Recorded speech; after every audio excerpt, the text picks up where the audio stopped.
بسم الله الرحمن الرحيم. الحمد لله وكفى وسلام على عباده الذين اصطفى أما بعد. أعوذ بالله من الشيطان الرجيم. بسم الله الرحمن الرحيم.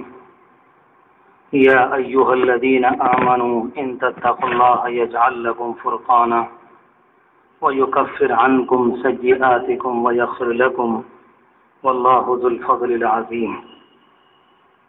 صدق الله العظيم. وقد قال النبي صلى الله عليه وآله وسلم الدين النصيحة أو كما قال عليه الصلاة والسلام. اللهم صل على سيدنا محمد وعلى آل سيدنا محمد وبارك وسلم. صلى الله على النبي الأمي. صلی اللہ علی النبی الأمی. بہت ہی محبت اور احترام کے مستحق میرے بزرگوں، قابل قدر دینی اور ایمانی بھائیوں، اللہ تبارک و تعالی نے ہمیں اور آپ کو اپنے کرم سے اس دنیا میں ہمارا وجود بخشا ہے، عنایت فرمایا ہے. اور جس اللہ کے بندے کو اس دنیا میں یہ زندگی ملی ہوئی ہے، باقی ہے، یہ اللہ کا کرم ہے اور بہت شاندار سنہرا موقع ہے اپنے آپ کو بنانے، اللہ کو راضی کرنے اور جنت کو حاصل کرنے کا. زندگی کا ایک ایک منٹ، ایک ایک لمحہ اللہ نے بہت ہی قیمتی بنایا ہے. حسن بصری رحمۃ اللہ علیہ سے کسی نے ایک موقع پر معلوم کیا تھا کہ آپ نے بہت سے صحابہ کرام کو دیکھا، کوئی خاص بات بتائیے ان کی کہ آپ کو کون سی بات اچھی لگی. بعد میں جو لوگ آئے جنہوں نے صحابہ کرام کو دیکھا، اس طرح کے سوالات اور بات والوں نے ان سے بہت کیے. کسی اللہ کے بندے نے کوئی بات بتلائی کہ جب ہم ملتے تھے تو مسکرا کر ملتے تھے اور راتوں میں ایسے لگتا تھا کہ شاید ان سے زیادہ گناہگار اس دنیا میں کوئی نہیں. کسی نے کسی اللہ کے بندے سے معلوم کیا کہ آپ کے ساتھ درمیان صحابہ کرام کی کیا خصوصیت تھی. وہ یہ کہتے ہیں کہ حضور پاک علیہ الصلوۃ والسلام نے اپنی زندگی میں کچھ ایسا نمونہ بنا دیا تھا کہ ان میں سے بعض کی زندگی کو دیکھ کر اللہ کے رسول کی شخصیت اور ذات سمجھ میں آ جاتی تھی کہ اللہ کے رسول کیسے رہے ہوں. ایسے ہی حسن بصری سے کسی نے معلوم کیا کہ یہ بتائیے کہ آپ نے بھی بہت سے صحابہ دیکھے، آپ نے کیا خاص بات دیکھی. وہ فرمایا کرتے تھے کہ میں نے خاص بات یہ دیکھی کہ وہ اپنی زندگی کا ایک ایک منٹ بہت تول کر ناپ کر استعمال کرتے تھے. میں نے زندگی کا اتنا شاندار استعمال ان کے علاوہ دنیا میں کہیں نہیں. تو رب العالمین نے یہ زندگی بہت شاندار بنائی. ہم اور آپ دیکھتے ہیں کبھی کبھی کسی اللہ کے بندے کو خوشحالی کی زندگی ملے تو اس کی زبان پر تو ایسے جملے نہیں آتے، مگر بہت سے وہ لوگ ہیں جن پر کبھی دنیا میں کبھی پریشانی آ جائے تو ان کی زبان سے ایسے جملے سننے کو ملتے ہیں کہ اس سے اچھا تو یہ ہوتا کہ مر جاتے. یہ نہایت ناواقفی، نادانی، غفلت اور جہالت کی باتیں. یہ وہ اللہ کا بندہ کہہ سکتا ہے جو یہ سمجھتا ہے کہ مرنے کے بعد کہانی ختم ہو جاتی ہے، حالانکہ اسے معلوم نہیں کہ مرنے کے بعد کہانی ختم نہیں ہوتی، بلکہ ایک طریقے پر ایسے شروع ہوتی ہے کہ کبھی ختم نہیں. اگر زہر کھا لینے کے بعد انسان کو سکون مل جاتا کہ مر گئے تب تو بڑی اچھی بات تھی کہ دنیا میں قتل و غارت گری سے بچ گئے، لیکن کہانی ختم کہاں ہوئی؟ وہ تو اور بدترین طریقے پر شروع ہو گئی، اور ایسی شروع ہوئی کہ اللہ کی پناہ. نبی اکرم صلی اللہ علیہ وسلم نے ایک موقع پر فرمایا، اگر کسی آدمی نے زہر کا ایک گھونٹ پیا، اس کے نتیجے میں مر گیا، اپنی قبر میں سے لے کر اس دن تک جب وہ اٹھایا جائے گا ایسے ہی پیتا رہے گا، مرتا رہے گا، پیتا رہے گا، مرتا رہے گا. جب میدان حشر قائم ہوگا اس کے بعد کیا ہوگا یہ تو اللہ ہی بہتر جانے. اور یہ زندگی کتنی لمبی ہوگی کہ کچھ نہیں معلوم، لاکھوں سال کی ہے کہ ہزاروں سال کی ہے کہ کسی اللہ کے بندے کو کچھ نہیں معلوم. تو میں نے عرض کیا کہ اللہ تبارک و تعالی نے مجھے اور آپ کو ایک وجود نصیب فرمایا ہے جو بہت قابل قدر، بہت شاندار، بہت پاکیزہ اپنے آپ کو بنانے کا بہترین موقع ہے۔ میرے اور آپ کی دو چیزیں رب العالمین نے اندر رکھی ہیں خاص طور سے، ایک ہمارا جسمانی وجود ہے، ایک چیز اور بھی ہے۔ جسمانی وجود میں ہم اور کافر، دنیا میں ہم اور مشرک کوئی الگ نہیں، سمجھنے کی بات ہے۔ جس طرح سے مسلمان کے ہاتھ ہوتے ہیں ایسے ہی اللہ کے نہ ماننے والے کے بھی ہوتے ہیں۔ جیسے ہم اور آپ کھانا کھاتے ہیں وہ بھی دنیا میں کھانا کھاتے ہیں، جیسے ہماری ضروریات ہیں ایسے ان کی بھی ضروریات ہیں۔ اپنے پیٹ کو بھرنے کے لیے وہ بھی دوڑ بھاگ کرتے ہیں، میں اور آپ بھی سب کرتے ہیں۔ بیماریاں ہمارے اوپر بھی آتی ہیں، بیماریاں ان پر بھی آتی ہیں۔ تو سینکڑوں چیزیں ایسی ہیں جس میں ایک مسلمان اور دنیا میں اللہ کو نہ ماننے والا ایک کافر بندہ، دونوں کے دونوں مشترک ہیں اور ایک جیسے، اس میں کوئی فرق نہیں۔ اور اس فرق کی بنیاد پر اللہ کے فیصلے نہیں ہوا کرتے۔ اس بات کو سمجھیں، تسلیم کریں، کاش کہ میں کہہ سکوں، اللہ کرے کہ میرے دل میں بھی اترے اور آپ کے دل میں بھی، کہ اللہ کے فیصلے جسمانی وجود کی بنیاد پر نہیں ہوتے۔ کسی انسان کے لیے رب العالمین اس لیے اچھی غذائیں دے دے کہ تم مسلمان کے گھر میں 2 ہاتھ لے کر آئے ہو، اللہ کا نظام کبھی نہیں۔ کسی کے لیے رب العالمین اس لیے بہت برکت دے دے کہ تم نے مسلمان کے گھر میں پیدا ہونے کے ساتھ ساتھ 2 آنکھیں اور 2 پاؤں اور اپنا وجود لے کر آئے، یہ کچھ نہیں۔ اس میں دونوں کے دونوں سب برابر ہیں اس دنیا کے اندر۔ اور ہم اور آپ نہیں، انبیاء علیہم الصلاۃ والسلام کے متعلق قرآن مجید کا بیان ہے، یأکل الطعام ویمشی فی الاسواق، کہ یہ بھی کھانا کھاتے ہیں، یہ بھی بازاروں میں آتے جاتے ہیں اپنے کام کاج کے لیے۔ تو اس میں ہم اور غیر بالکل الگ نہیں، ایک سے، اور اللہ کے فیصلے اس پر نہیں ہوا کرتے۔ جیسے میرے آپ کے ہاتھ اب 10 چیزیں ہیں، کاروبار ہے، تجارت ہے، پہننا ہے، کپڑے ہیں، نظام ہے، بولنا ہے، دیکھنا ہے، سوچنا ہے، دل کی دھڑکن ہے، پھیپھڑوں کا سانس لینا ہے، ہزاروں مثالیں، اس میں دونوں کے دونوں ایک۔ لیکن ایک چیز اور بھی ہے جس کو رب العالمین نے، ایک اللہ کے بندے مسلمان کو وہ چیز ملی ہوتی ہے وہ غیر کو نہیں ملی ہوتی۔ کوئی اللہ کا بندہ لینا چاہے تو لے سکتا ہے اللہ سے، اس کو دولت ایمان کہتے ہیں۔ اس میں دونوں میں فرق ہے۔ اور رب العالمین کا تمام تر فیصلہ اپنے بندوں کے حق میں ایمان کی بنیاد پر ہوتا ہے، کسی اور بنیاد پر نہیں، ہاتھ پاؤں کی بنیاد پر نہیں۔ اللہ تبارک و تعالی کی جانب سے جتنے واقعات مجھے اور آپ کو تاریخ میں ملتے ہیں کہ فلاں موقع پر مسلمانوں کے حق میں بارش کا ہونا ضروری تھا تو اللہ نے برسا دی، کسی موقع پر بارش کا روکنا بہتر تھا تو اللہ نے روک لی، کسی موقع پر پانی کا پھاڑنا ان کے حق میں زیادہ بہتر تھا تو رب العالمین نے پھاڑ دیا۔ یہ سارے کے سارے 2 ہاتھ پاؤں ہونے کی بنیاد پر نہیں تھا، بلکہ رب العالمین نے جو نعمت ایمان دی ہے اس کی بنیاد پر۔ تمام تر سارے کا سارا معاملہ اس پر تھا۔ اگر کسی اللہ کے بندے نے اپنی اس نعمت کو بچایا، بڑھایا، دین کے کاموں میں لگایا، اپنے آپ کو سنوارا اور سجایا، تو رب العالمین کی جانب سے اس کے حق میں رحمت کے فیصلے ہوتے ہیں۔ یہ اللہ کا نظام۔ ہم لوگوں کی بہت بڑی غلطی یہ ہے، جہاں ہمیں بہت سی اسلامی تعلیمات کا پتہ نہیں، اس میں ان موٹی موٹی چیزوں کا بھی پتہ کبھی کبھی ہمارے ذہن سے غائب ہو جاتا ہے۔ ہم تمام تر فیصلوں کو اپنے انسانی وجود پر سمجھتے ہیں۔ میں دوبارہ عرض کروں کہ رب العالمین کے جتنے رحمت کے فیصلے ہیں وہ ہمارے انسانی وجود، ہاتھ پاؤں کی بنیاد پر اللہ کی طرف سے ہمارے اوپر آئیں۔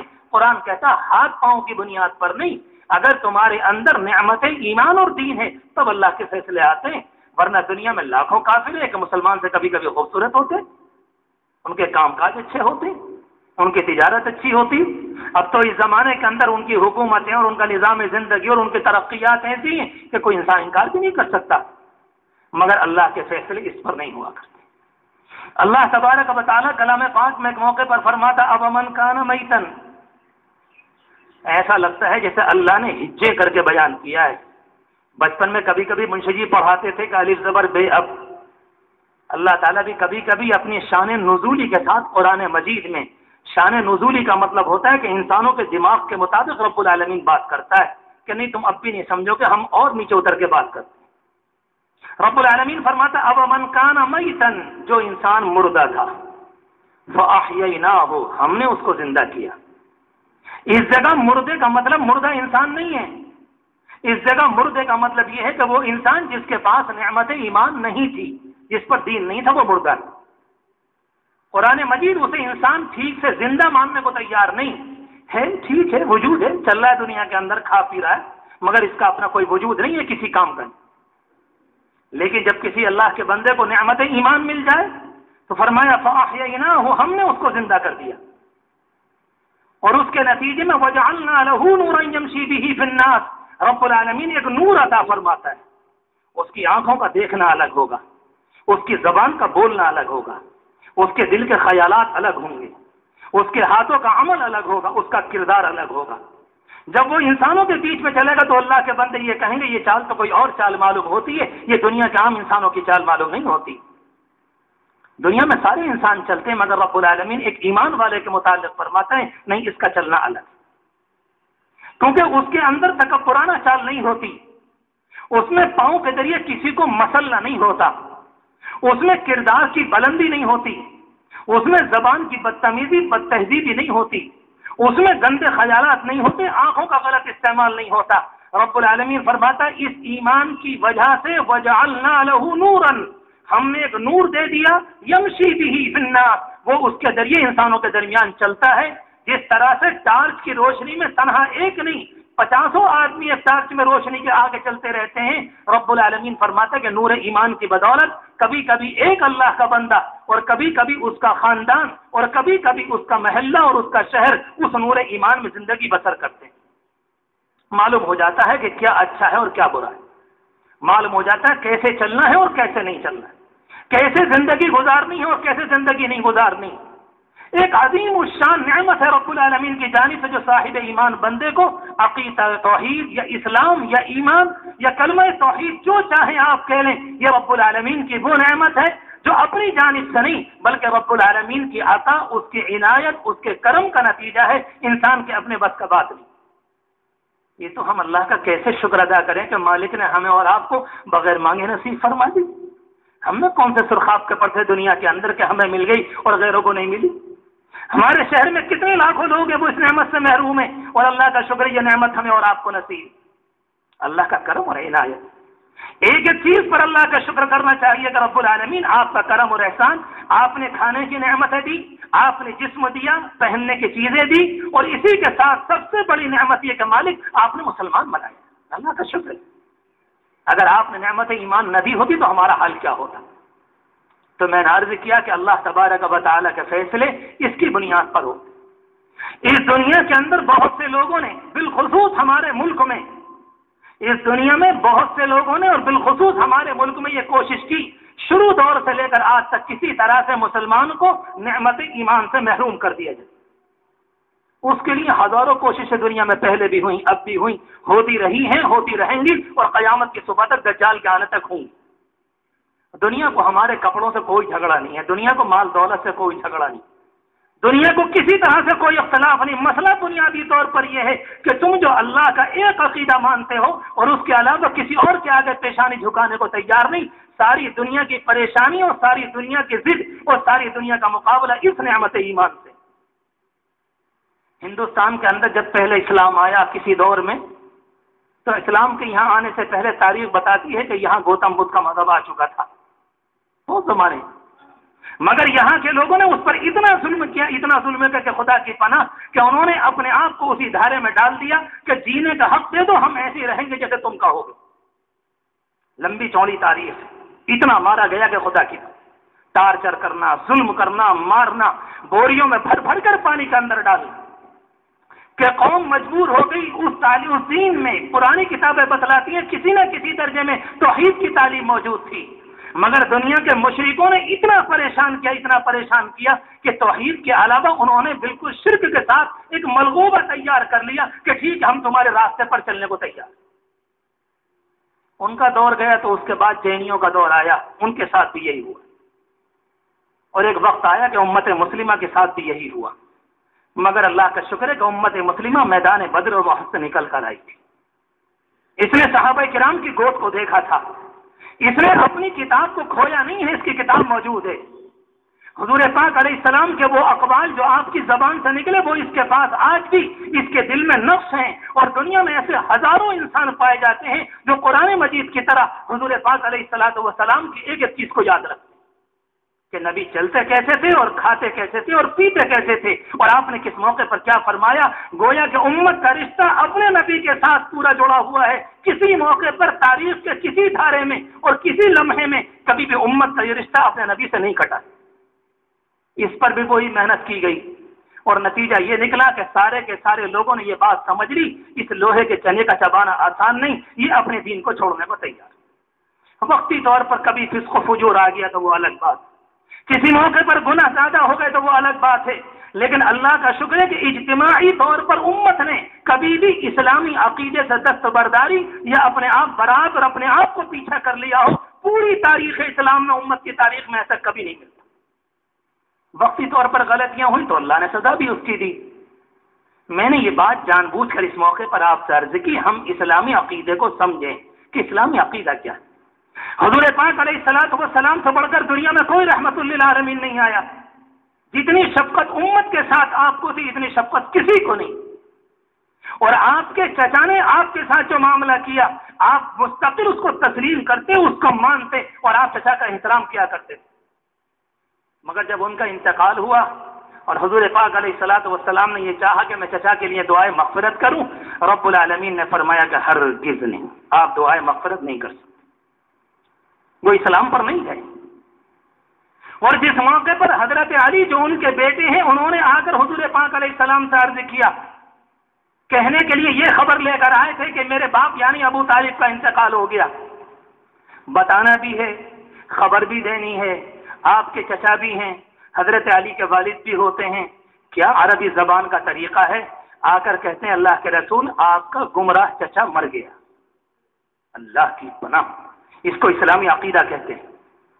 کسی موقع پر کوئی آمیزی شرک کے ساتھ نہیں، کوئی ہاتھ کا ملانا نہیں، اپنے باپ کے متعلق یہ کہتے ہیں، یہ بھی تو کہہ سکتے تھے کہ والد محترم دنیا سے چلے گئے، آ کر یہ بھی کہہ سکتے تھے کہ ابا جان کا انتقال ہو گیا، نہیں، ابا جان میں کہیں ایسا نہ ہو کہ ابا جان کے احترام کے ساتھ شرک کا احترام نہ ہو جائے۔ ابا کے متعلق نہیں فرمایا کہ آپ کے گمراہ چچا دنیا سے مر گئے، مات عمک ضالا، آپ کا چچا مر گیا دنیا میں حالت گمراہی۔ حضور پاک علیہ السلام نے چاہا کہ میں آپ کے لیے دعائے مغفرت کروں، رب العالمین کی جانب سے منع کر دیا کہ نہیں، آپ نہیں کر سکتے۔ بعض منافقین نے ایک موقع پر حضور پاک علیہ السلام کا شروع دور میں ان کے بیٹے نے آپ کا بہت ساتھ دیا تھا، آپ نے یہ چاہا کہ کسی موقع پر میں اس کے لیے اس کے مرنے کے بعد، ان کے باپ کے مرنے کے بعد کچھ دعائے مغفرت کروں، معاملہ کچھ آسان ہو جائے۔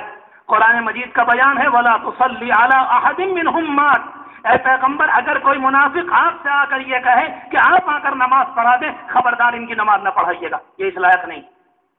اللہ کے رسول کو منع فرمایا جا رہا ہے، کوئی مسئلہ نہیں ہے، اس کے اندر بھی یہ حکمت تھی کہ میرے اس عمل کے نتیجے میں ہو سکتا ہے اس کے خاندان کی شاخوں میں اور اسلام پھیل جائے، مقصد یہ ہے۔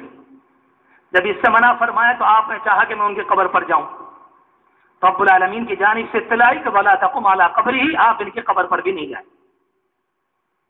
حضرت ابراہیم علیہ السلام نے ایک موقع پر اپنے باپ کے لیے مانگا ہے، رب العالمین نے ان کا بھی انکار کیا، خبردار اپنے باپ کو نہ مانگے آپ، نہیں، بالکل نہیں۔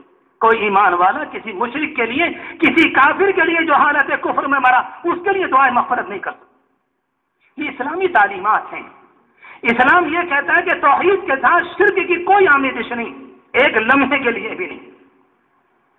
اس زمانے کے اندر ایک نئی چیز چل کر آئی جو میں نے ابھی آپ کے سامنے مثال دی کہ کسی زمانے میں ظلم کے ذریعے توحید کو کمزور کیا جاتا ہے، اور جب وہ کام نہیں چلتا تو اس زمانہ دوسرا آتا ہے کہ لعنت دے کر توحید سے پیچھے کو ہٹایا جاتا ہے، اگر اس سے بھی کام نہیں بنتا تو اس زمانے کے اندر تہذیب کو لایا جاتا ہے، اور اگر اس سے بھی کام نہیں بنتا تو اس زمانے میں اسکولوں کے کورس میں تبدیلی کی جاتی ہے، اور سب کا لے دے کر مقصد ایک ہوتا ہے کسی طرح سے ایمان والے کے دل سے توحید کی پختگی، عقیدے کی مضبوطی کم ہو جائے، اور وہ تاریخ کے دھارے میں انسانوں کے ساتھ چلنے کو تیار ہو جائے کہ نہیں جیسے سب چلیں گے ویسے ہم بھی چلیں گے۔ اسلام یہ کہتا نہیں ہماری تمہاری چال الگ ہے۔ ابھی آپ نے کچھ زمانے پہلے اخباروں میں دیکھا ہوگا، 3-4 دن پہلے، کوئی داڑھی والا تو کوئی ٹوپی والا اور کوئی بے ٹوپی والا کہ وہ راکھی بنوا رہے ہیں۔ اپنے شہر کے متعلق بھی سنتا رہتا ہوں بعض بیچارے ہوتے ہیں ایسے، ان کی عقل کے لیے دعائیں مغفرت بھی کرنی چاہیے اور اصالہ ثواب بھی کرنا چاہیے. لگتا ہے کہ عقل کو شرک کا کینسر ہو گیا، نہ بیچارے کو توحید ملی نہ قرآن کی ہوا لگی. تم نے یہی نہیں سمجھا کہ حضور پاک علیہ الصلوۃ والسلام کون سا دین لے کر آئے. اگر یہ دین اتنا ہی آسان تھا کہ اس میں سارے کا سارا چلے گا، اس میں راکھی بھی چلے گی، اس میں ہولی ملن بھی چلے گا، اس میں دیوالی کے پٹاخے بھی چلیں گے، اس میں دونوں ایک دوسرے کے ساتھ چلیں گے، تب اللہ کے رسول علیہ الصلوۃ والسلام کو اس میں خون بہانے کی کون سی ضرورت تھی؟ دنیا کے نزدیک سب سے قابل قبول مذہب یہی ہوتا ہے کہ جو دنیا میں ہو اسی کو چلتے رہو.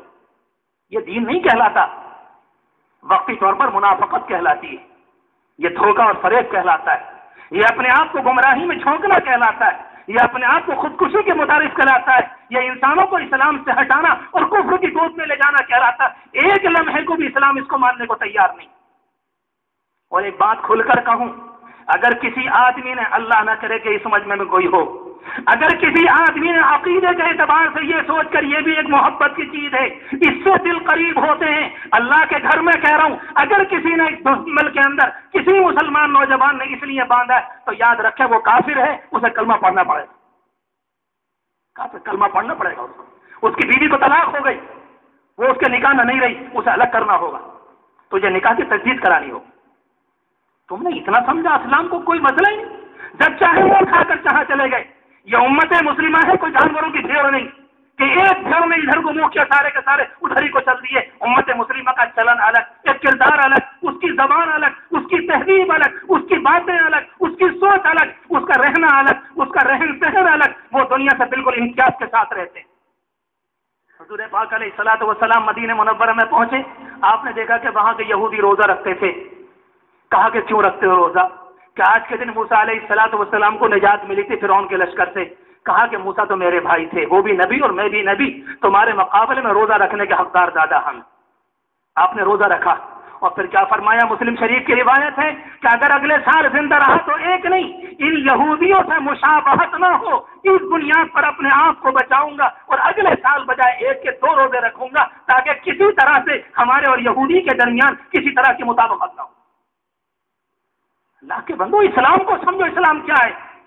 کتنی مسلمان عورتیں ہیں جو یہاں پر لالی قشقہ لگا لیتی ہیں، ٹیکا لگا لیتی ہیں، صرف اس بنیاد پر کہ مشابہت ہو جائے، ذرا خوبصورتی ہے. اگر مسئلہ تنہا خوبصورتی کا ہے، گناہ ہے، گناہ کبیرہ ہے، فسق و فجور ہے. لیکن مسئلہ اگر مشابہت کا ہے تو یہ اپنے آپ کو کفر میں ڈالنے کے تمہارا ایمان کمزور ہو گیا اور تم نے دبے لفظوں اپنے آپ نیچے کو گرا کر تم نے کفر کی ایک منزل کو اختیار کر لیا.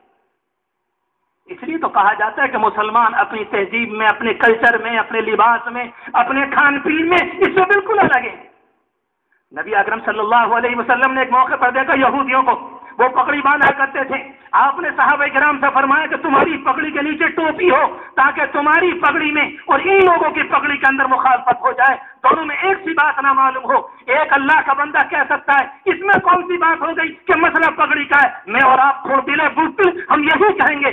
مگر اللہ کے رسول کی نگاہ نبوت اور آپ کی بصیرت بتلا رہی تھی اگر آج ٹوپی اور پگڑی پر صلح ہو گئی، کل کو لباس پر صلح ہوگی اور پرسوں کو عقیدے پر ہوگی اور اس کے بعد اعمال کا اللہ حافظ اور امت غیروں کے دھارے میں رہ جائے گی. نہیں، ایک چیز کے لیے بھی ہم برداشت کرنے کو تیار نہیں. ایک چیز کے لیے کوئی اللہ کا بندہ ہم سے یہ کہے کہ تہذیب کے مسئلے میں اتنے سے نیچے کو آ جاؤ، ہم آنے کو تیار نہیں. حضور پاک علیہ الصلوۃ والسلام مکہ مکرمہ میں قرآن مجید کی جتنی آیتیں آپ پر آئیں آپ اٹھا کر دیکھ لیں، ایک بھی ایسے نہیں ملے گی جس میں رب العالمین کی جانب سے لہجہ گرم ہو یا قرآن مجید کا اسلوب خطرناک ہو. جتنی باتیں کہیں گی قرآن مجید میں مکہ مکرمہ میں، یا بنی آدم، اے انسانوں، اے آدم کی اولاد، یا ایھا الانسان، اس طرح کے جملے بیان کیے گئے.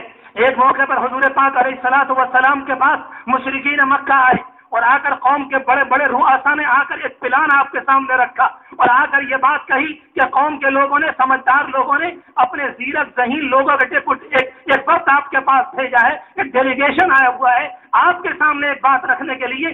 آپ تھوڑا سا اپنے دین سے پیچھے کو آ جائیں اور تھوڑی سی ہم سختی کو واپس لے لیں تاکہ دونوں کے درمیان ایک بات ٹھیک ہو جائے اور قوم متحد ہو جائے. اس زمانے کے اعتبار سے اتحاد جس کو اکبر کے زمانے میں کہا گیا وحدت ادیان، یہ سارے کے سارے دین ایک ہیں، کسی زمانے میں اکبر کے زمانے میں یا اس سے اور پہلے کے زمانے میں یا اس سے اور پہلے کے زمانے میں بہت سے لوگ کہتے ہیں کہ راستے مختلف ہیں مگر منزل ایک ہے۔ ہم یہ کہتے ہیں خبردار، راستے بھی الگ اور منزل بھی الگ، مسلمانوں کی اور کافروں کی ایک راہ نہیں ہو سکتی۔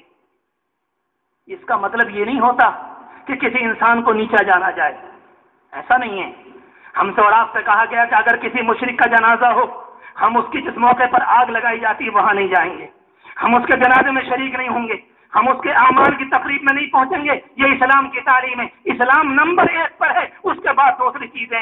ہاں، کسی کی تعزیت کرنا، بعد میں جا کر تسلی کی باتیں کرنا، کسی کو ہمدردی کی باتیں کرنا، انسانیت کے ناطے یا کسی اور طریقے پر کوئی اللہ کا بندہ پڑوسی کسی موقع پر جا کر تسلی کی باتیں کرنا، اسلام اس کی اتنی تعلیم دیتا ہے کہ دنیا کے کسی مذہب نے اتنی تعلیم نہیں دی، مگر اسی کے ساتھ اس باریکی کا خیال کرتے ہوئے کہ خبردار تمہارے عقیدے میں شرک کا بال نہ پڑ جائے، تمہیں اپنے عقیدے کو محفوظ رکھنا ہوگا۔ میرے جوانوں، میں آپ سے بھی کہنا چاہتا ہوں اور سب سے پہلے اپنے آپ سے کہ رب العالمین نے دین نصیب فرمایا ہے۔ ایک ایک چیز کو دیکھو، ایک ایک چیز کو، کہیں ایسا تو نہیں ہم اپنے لباس میں، ہم اپنے چہرے میں، ہم اپنے طور طریق میں، ہم کسی اور میں غیروں کی طرف کو تو نہیں جا رہے۔ حضور پاک علیہ الصلوۃ والسلام سے بڑھ کر حسین کوئی نہیں، آپ سے بڑھ کر خوبصورت کوئی نہیں، آپ سے بڑھ کر کسی کا نظام نہیں۔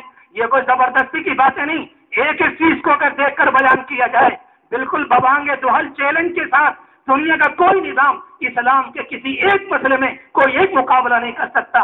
اللہ کا شکر ہے، اسلام اپنی تعلیم میں ممتاز، اپنی تہذیب میں ممتاز، اور پھر صحابہ کرام کا مزاج اس سے یہ بن کر آیا کہ یہ مزاج ان کی چیزوں میں نظر آتا تھا کہ جس موقع پر صحابہ کرام گئے اور میدان بدر میں مقابلہ ہوا، اس موقع پر ایک صحابی مصعب بن عمیر رضی اللہ تعالیٰ عنہ، ان کے سامنے ادھر سے وہ خود اور سامنے مقابلے میں کفر کی جانب سے یا کفار کی جانب سے ان کے سگے بھائی آئے ہوئے تھے۔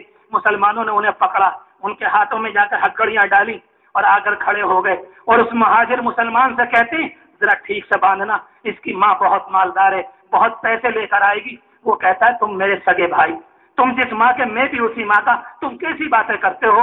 وہ اللہ کا بندہ کہتا ہے سگے بھائی تم نہیں، اب یہ مہاجر میرا سگا بھائی ہے، جس عقیدے کی بنیاد پر ہجرت کی اور جس کی بنیاد پر مکہ چھوڑا، اب یہاں پر ایک نیا خاندان قائم ہوا، ہمارا تمہارا کوئی تعلق نہیں، انسانی تعلق الگ ہے۔ اور اس کے بعد وہ جملہ فرمایا جو میں نے آپ سے عرض کیا، اللہ تبارک و تعالیٰ بصیرت نصیب فرمائے، خاندان کو دیکھیں، بچوں کو دیکھیں، اولاد کو دیکھیں، اپنے آپ کو دیکھیں، کہیں ہم چپکے سے غلط طریقے پر تو نہیں جا رہے۔ بہت سے لوگ آ کر کہتے ہیں یہ تو محبت کی چیز ہے، یہ فلاں کی چیز ہے، یہ ایسی چیز ہے۔ مسئلہ اس سے نہیں ہوا کرتا، اگر آج اتنی چھوٹ دیں گے کل کو کچھ اور آئے گا۔ حضرت عمر رضی اللہ تعالی عنہ نے اپنے زمانے میں ایران ایک لشکر بھیجا، وہاں سے خط آیا کچھ زمانے کے بعد کہ امیر المومنین تھوڑی سی فوج اور بھیج دیجئے، کچھ پریشانی ہو رہی ہے، کچھ مصیبت ہے، لوگ زیادہ ہیں مقابلے میں۔ کہا کہ ٹھیک ہے بھیج رہا ہوں۔ اور اس کے بعد کیا فرمایا؟ تم ایران گئے ہوئے ہو، وہاں کی تہذیب بہت چمکتی ہوئی ہے، وہاں کا رنگ بڑا خوبصورت ہے، وہاں سب کچھ ہے، خبردار جب مدینے میں لوٹ کر آؤ تمہارے پاؤں کے چپل بھی نہ بدلے ہوں، تمہارا لباس بھی نہ بدلا ہو، تمہاری چادر بھی نہ بدلا ہو۔ فرمایا کہ اسی لباس میں آنا جو مدینے کا ہے، تمہاری چپل وہی ہو۔ کوئی اللہ کا بندہ اس زمانے میں کچھ ہم جیسے بیوقوف کہتے ہیں اس سے کیا ہوتا ہے، اس سے کیا ہوتا تو کینسر ہے، اس سے کچھ نہیں ہوتا۔ ہم نے اپنے منہ کو بدلا، خاندان کو بدلا، تہذیب کو بدلا، لباس کو بدلا، کفر کے کگار پر کھڑے ہو، شرک کی دیواروں پر کھڑے ہو، اس کے بعد کہتے ہو کہ اس سے کیا ہوتا ہے؟ ذرا جھانک کر دیکھو، خون کے آنسو کے سوا کچھ نہیں نکلے گا، اس سے یہ ہو چکا۔ لیکن وہ اللہ کا بندہ جانتا تھا کہ اگر یہاں پر ڈھیل دی کل کو معاملہ آگے بڑھے گا، یہاں ڈھیل دی تو معاملہ اور آگے بڑھے گا۔ انہوں نے چپل کی بھی گنجائش تھی، حالانکہ سب جانتے ہیں مسئلہ چپل کا نہیں تھا، مسئلہ چادر کا نہیں تھا، مسئلہ عقیدے کی حفاظت کا تھا۔